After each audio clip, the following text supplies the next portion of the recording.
This video is sponsored by Ram Ram Group of Companies, co-sponsored by Nature House and Bhaiya Ji Silver Coated Ilaichi। जी हाँ, Samajwadi party के नेताओं ने जो मोर्चा खोला था दिल्ली की सीएम रेखा गुप्ता के एक बयान के बाद, उसका असर दिखने लगा है। आज की बहुत बड़ी खबर आपको बताने जा रहा हूं। रेखा गुप्ता को अब तक लग रहा था कि उन्होंने मजाक में खिल्ली उड़ाते हुए जिस तरह की शब्दावली का इस्तेमाल अखिलेश यादव के खिलाफ किया है, वो सिर्फ विरोध प्रदर्शनों तक रह जाएगा। लोग चीखेंगे, चिल्लाएंगे। उत्तर प्रदेश में इनकी सरकार है, आराम से इन विरोध प्रदर्शन करने वालों के खिलाफ मामला दर्ज कर लिया जाएगा। लेकिन यह दांव उल्टा पड़ता हुआ नजर आ रहा है, क्योंकि इस पूरे मसले को लेकर, जिस बात को लेकर की उम्मीद जताई जा रही थी कि जल्दी रेखा गुप्ता की मुश्किलें बढ़ सकती हैं, वो घड़ी आ गई है। रेखा गुप्ता के हाथ में कानूनी नोटिस थमा दिया गया है, और न केवल कानूनी नोटिस थमाया गया है, बल्कि बताया है कि संवैधानिक पद पर बैठकर कैसे उसी पद की धज्जियां उड़ाने का काम किसी और ने नहीं, दिल्ली की मुख्यमंत्री रेखा गुप्ता ने किया है, जो किसी भी कीमत पर स्वीकार नहीं होगा। असंवैधानिक और मानहानि कारक नाम के शब्दों का जिक्र इस कानूनी नोटिस में है, और अगर यह गंभीरता से इस पर सुनवाई हुई तो यकीन मानकर चलिए कुर्सी छीनने में भी वक्त नहीं लगेगा। नमस्कार, मैं हूं प्राज्वल गौतम और आप देख रहे हैं खबर चौक। आज की पहले एक बड़ी खबर आपको दिखाने जा रहा हूं, क्योंकि आपको मालूम है रेखा गुप्ता ने एक बयान दिया था, लेकिन इस वीडियो की शुरुआत में उसी बयान के साथ करना चाहूंगा।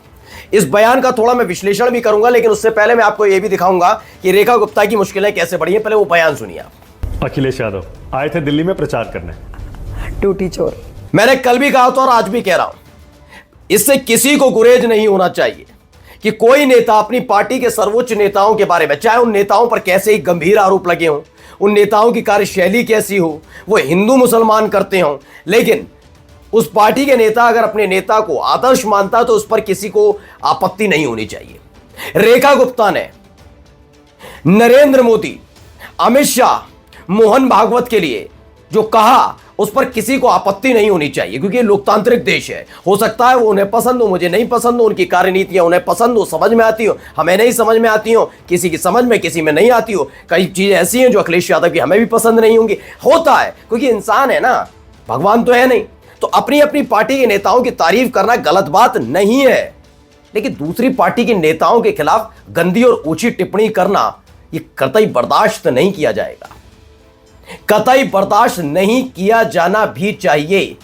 मैं याद दिलाता हूं, एक कांग्रेस के नेता थे, नाम नहीं लूंगा लेकिन आपको पता याद आ जाएगा, उन्होंने नीच शब्द का इस्तेमाल किया था, याद होगा, नरेंद्र मोदी साहब के लिए किया था। कैसे इन्होंने छाती पीटी थी, कैसी छाती पीटी थी, उसका विरोध तब भी मैंने किया था कि ऐसी शब्दावली का इस्तेमाल नहीं किया जाना चाहिए। वो हमारे प्रधानमंत्री हैं और ये पूर्व मुख्यमंत्री हैं, लेकिन जो नीच शब्द पर छाती पीट रहे थे वो आज हंस रहे थे, खिलखिला रहे थे। रेखा गुप्ता भी हंस रही थी, माना गुप्ता भी हंस रहे थे, दांत निपोरे जा रहे थे। बताओ हो, इससे बेहतरीन बयान तो हो ही नहीं सकता। वाह वाह, क्या गजब का लॉजिक लाई है रेखा गुप्ता। काम दाम हो नहीं पा रहा, दिल्ली की जनता परेशान चल रही है।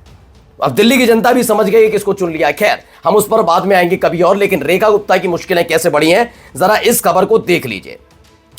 लॉ ट्रेंड की खबर है। ये लॉ ट्रेंड है क्या, पहले मैं आपको बता दूं। ये लॉ ट्रेंड दरअसल सुप्रीम कोर्ट, हाई कोर्ट और खासकर दिल्ली कोर्ट में जो चीजें होती हैं उनको कवर करता है। एक एक जो वहां पर याचिकाएं डाली जाए, कोई फैसला आ जाए, कोई टिप्पणी कर दी जाए कोर्ट की तरफ से, उसको बताता है। तो वही ये सारे खेल है। अब उन्होंने क्या बताया, लॉ ट्रेंड नाम के इस जो वेबसाइट है उसने खबर बताई। सपा की अधिवक्ता शाखा ने, एक व्यक्ति ने, अधिवक्ता शाखा ने अखिलेश यादव पर टिप्पणी को लेकर दिल्ली की मुख्यमंत्री रेखा गुप्ता को कानूनी नोटिस भेज दिया है। यानी रेखा गुप्ता की मुश्किलें बढ़ने जा रही हैं।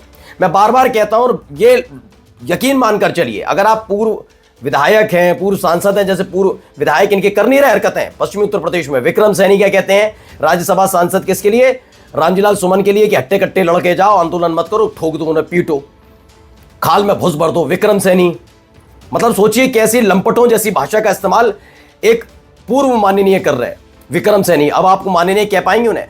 एक वो संगीत सोम कहते हैं, दौड़ा दौड़ा कर पीटा जाएगा। ये इनके बीजेपी के नेताओं का चाल चरित्र और चेहरा है। हकीकत में ये यही है, ये इसी चीज के लिए जाने जाते हैं। क्यों संगीत सोम का नाम किस, और विक्रम सैनी जो ये लोग हैं, याद करिए 2012 में इनके ऊपर क्या क्या आरोप लगे थे, समझ जाएंगे। ये इसी तरीके से राजनीति करते आए और इसी तरीके से इनकी राजनीति खत्म भी हो गई। आज दोनों के दोनों पूर्व विधायक हैं। अब यही मैं कहता हूं कि जब पूर्व विधायक कुछ कहता है तो सोच लीजिए, मानकर चलिए तो बेरोजगार है, बेचारे बेरोजगार करें क्या, उन पर कोई काम तो है नहीं, लाइमलाइट में कोई पूछ है नहीं रहा। 4 मुस्टंडे कल खड़े रहते थे उनके साथ, आज घटघटाकर 3-4 उनको पूछ रहे हैं, तो दुख तो होता है ना। तो उनका बयान देना ठीक है, चलिए वो देते रहे, कहते रहे, ऐसे तो 4, 5, 10, 20 लोग कहते रहते हैं। लेकिन जब रेखा गुप्ता जो एक संवैधानिक पद पर बैठी हैं और राष्ट्रीय राजधानी की मुख्यमंत्री हैं, वो अगर इस तरह की शब्दावली का इस्तेमाल करेंगे तो कार्रवाई होनी चाहिए ना। अब नोटिस थमा दिया गया है, नोटिस थमा दिया गया है। और सियासी तौर पर देखा जाए तो उत्तर प्रदेश देश का सबसे बड़ा सूबा है। पहली बार लंबे समय के बाद पहली बार पूर्ण बहुमत की सरकार किसी की बनी तो मायावती की बनी थी, और मायावती के फौरन बाद अखिलेश यादव की सरकार बनी थी। अखिलेश यादव ने जो काम किए लोग पसंद करते हैं। 37 सीटें आई हैं। यकीन मानकर चलिए रेखा गुप्ता के बयान का असर सिर्फ इतना भर नहीं रहना कि समाजवादी सड़क पर उतरेंगे और हंगामा होगा। इनको अभी असली आईना देखना बाकी है। खैर, मुसीबत कैसे बढ़ी अब देखिए। समाजवादी पार्टी ने बुधवार को दिल्ली की मुख्यमंत्री रेखा गुप्ता के खिलाफ अपना विरोध और तेज कर दिया। एसपी की कानूनी इकाई समाजवादी अधिवक्ता सभा ने अब दिल्ली की मुख्यमंत्री को एक कानूनी नोटिस भेजा है, थमा दिया गया है। मेरा मानना है कि इनको ही नहीं, न्यूज 24 को भी ये नोटिस भेजना चाहिए। मेरा मानना है कि मानक गुप्ता को भी भेजना चाहिए कि अगर उनके चैनल पर बैठकर कोई अभद्र भाषा का इस्तेमाल कर रहा था तो उस पर वो दांत क्यों निपोर रहे थे, क्यों ये दांत दिखा रहे थे, क्यों हंस रहे थे। क्या उन्होंने विरोध किया इसका? नहीं किया, सबने देख लिया, मैंने वीडियो भी आपको दिखाई। विरोध क्यों नहीं किया? अगला सवाल तुरंत क्यों दागा? क्यों उन्होंने नहीं रोका कि आप इस तरह की शब्दावली का इस्तेमाल एक पूर्व मुख्यमंत्री के लिए नहीं कर सकती हैं? क्यों उनको नहीं टोका कि एक ऐसा आरोप जिसका कोई तथ्य नहीं है, सिर्फ वो माखौल में और तंज कसने के लिए रखा गया, इस तरह की भाषा शैली का इस्तेमाल आप कैसे कर सकती हैं? आप विरोध दर्ज कराइए, आप उनकी आलोचना कीजिए, लेकिन इस तरह की शब्दावली का इस्तेमाल कैसे कर सकती हैं? कल न्यूज 24 पर बैठकर इस देश के एक बड़े नेता को कोई तड़ी पार कहकर चला जाएगा तो क्या मानव गुप्ता ऐसे ही दांत निपोरेंगे?